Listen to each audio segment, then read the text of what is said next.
Welcome back. Let's return to the idea of universal designs for learning. It's the idea of when we're planning our instruction from our scope and sequence, our units, and any other resources, we want to design with the students in the margins in mind to ensure that the curriculum will work better for everyone. This graphic from CAST helps us frame our instruction based on UDL. First, we need to plan our instruction around our end goal, which is to have students fluently add and subtract multi-digit whole numbers using the standard algorithm. We already know that some of our students have foundational knowledge gaps, and one student in particular is even further behind.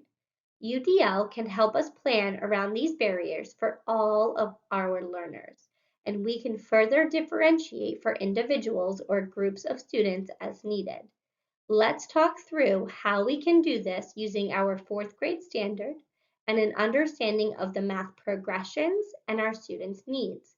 Remember that planning our instruction with all students in mind can help us create flexible pathways through representation, action and expression, and engagement. Engagement referring to the offering options that engage students and keep their interest over time. Engagement can also be described as the why of learning. Representation refers to how we show information in different ways to our learners, representation being the what of learning. And action and expression helps us determine ways to allow our students to approach learning tasks and demonstrate what they know in different ways. This is the how of learning. So how do we apply these concepts to our mathematics instruction? As we think about the goals we have and what barriers may get in our students' way, we should think about building our instruction for all learners. What can help all learners across mathematical content? Number talks. Number talks create opportunities for all learners to dialogue about mathematics, including how they arrived at an answer.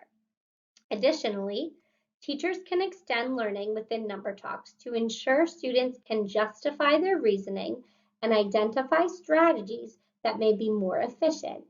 Now that students have an access point to the mathematics we'll be covering through our lesson, we'll need to design it around a concrete representation, an abstract or CRA model. Using CRA, we can differentiate our instruction for various learners, whether they're struggling or excelling in this concept we're trying to teach. Finally, we support all of our learners in accessing word problems and the tasks that build on learned concepts. We may need to do this through teaching them attack strategies and schemas to support their underlying executive functioning skills, which are skills that students need to be independent learners.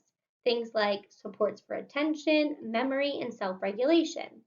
This helps increase student ownership when working independently on harder word problems or when approaching tasks.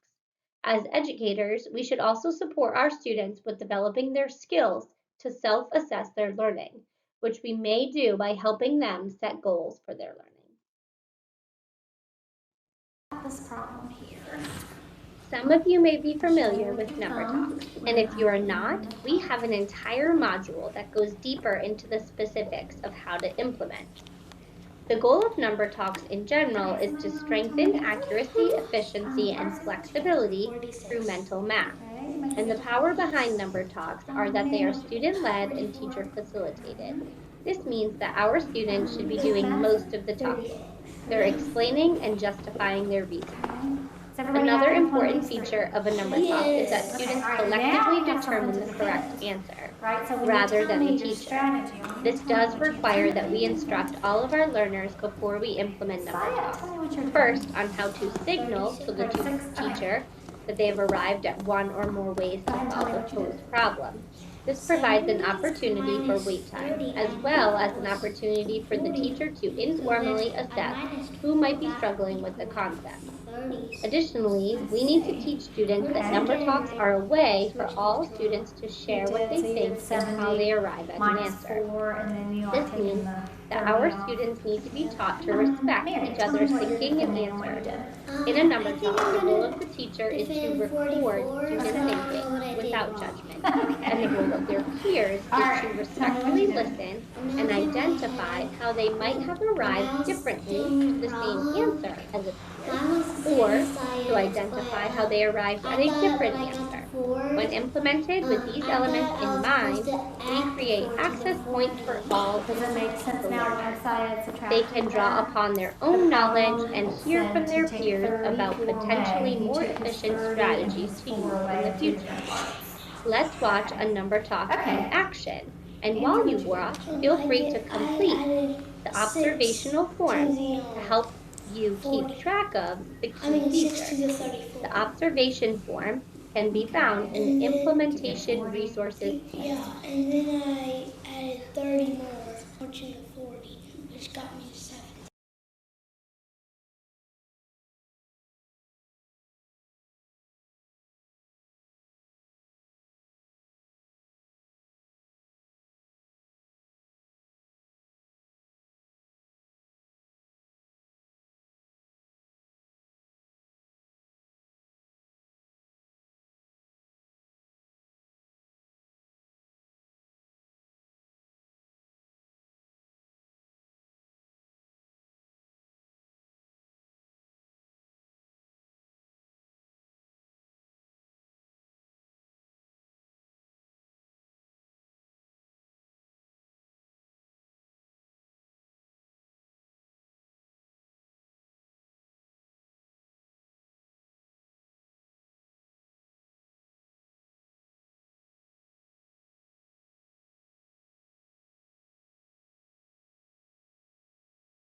After watching that video of the number talk happening in a real classroom and thinking about these elements of universal design for learning, particularly thinking about access and the strategy of number talks for mathematics, I would like you to now think about what type of problem would be appropriate for a fourth grade group of students working to become fluent with addition and subtraction within 1000 using the standard algorithm.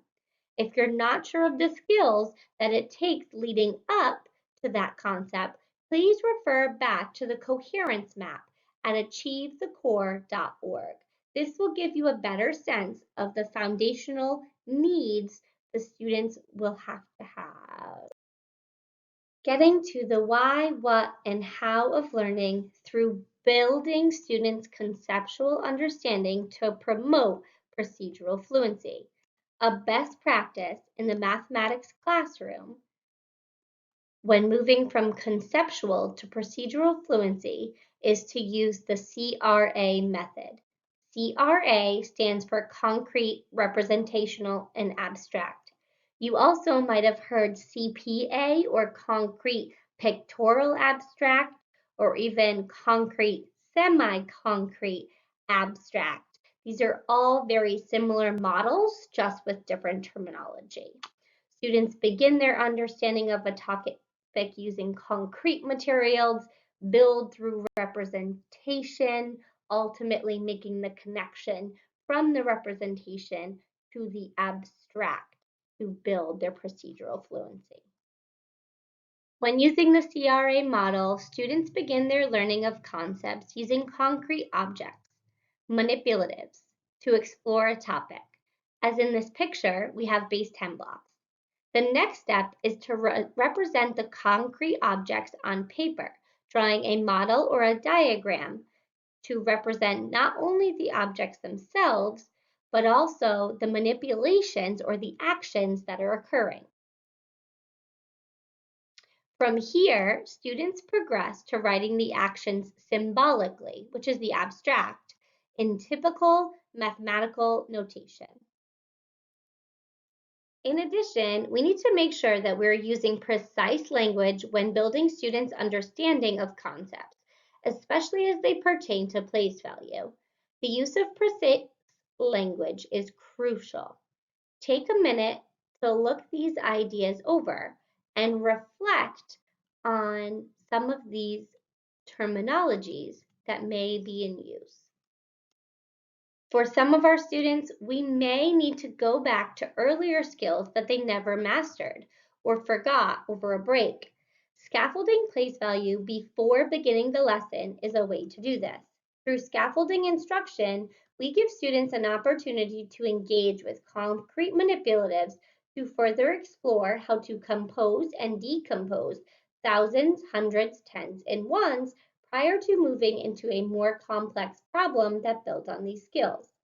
Another activity is to have students building various numbers up to 1,000 from the work, number, and expanded form in tandem with concrete manipulatives.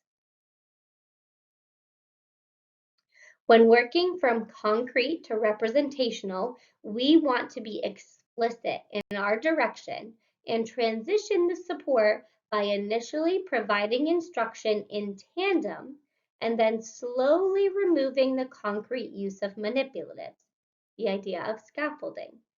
Similarly, when shifting from representation through pictures or visuals to an abstract algorithm, we may use both at the same time to start before shifting directly to the student's computation using only the algorithm. This is a fluid system that you may need to move between concrete representation abstract fluidly.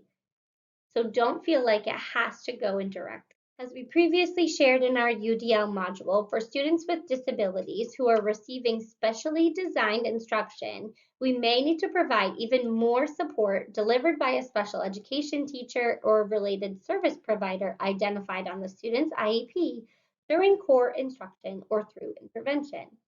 As an example of what this support might look like, think about the concept of scaffolding instruction prior to introducing a new or more difficult concept through the use of CRA that we talked through on the previous slides. So we've scaffolded by showing the student a completed model of what a number looks like by place value. Then we provided a blank worksheet for them to use manipulatives to show each number in the subtraction problem. 325 and 148 in the same way, writing out the number by place value. From there, we could work with the student and have them write out the number in expanded form or expanded notation. 325 is expanded to 300 plus 20 plus 5. Then we have them write the next number in expanded notation and line up the columns, hundreds, tens, and ones, for each number in the subtraction problem. And then model how we would regroup, taking 10 from the 20 that we have and adding that 10 to the 5 so we have 15 ones and we can move forward with the subtraction. From there, we could either model using the manipulatives or have them try the same process with the hundreds on their own.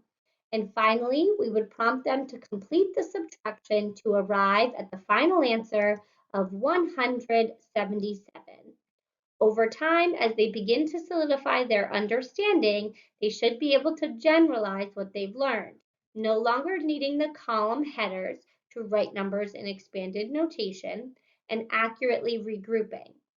Even with this level of support, a few students may need additional explicit instruction through the use of manipulatives, corrective feedback, and multiple opportunities to practice, perhaps even going back to double or single digit subtraction.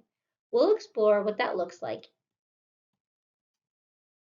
Mastery of skills requires strong understanding of why the math works. That's why CRA is so powerful. Once students have developed procedural fluency, we may still need to scaffold connections. This can happen when moving into instruction on a new concept or standard, either within grades or across grade levels. We need to help students make connections between the mastered abstract domain to the concrete of the new standard or concept. CRA is important across all skills and all grade levels. Access to manipulatives or representations helps students with being able to justify their thinking and should be available as a support to students when they are asked to explain how they arrived at an answer. If you have limited access to manipulatives, there are many free resources out there for virtual manipulatives.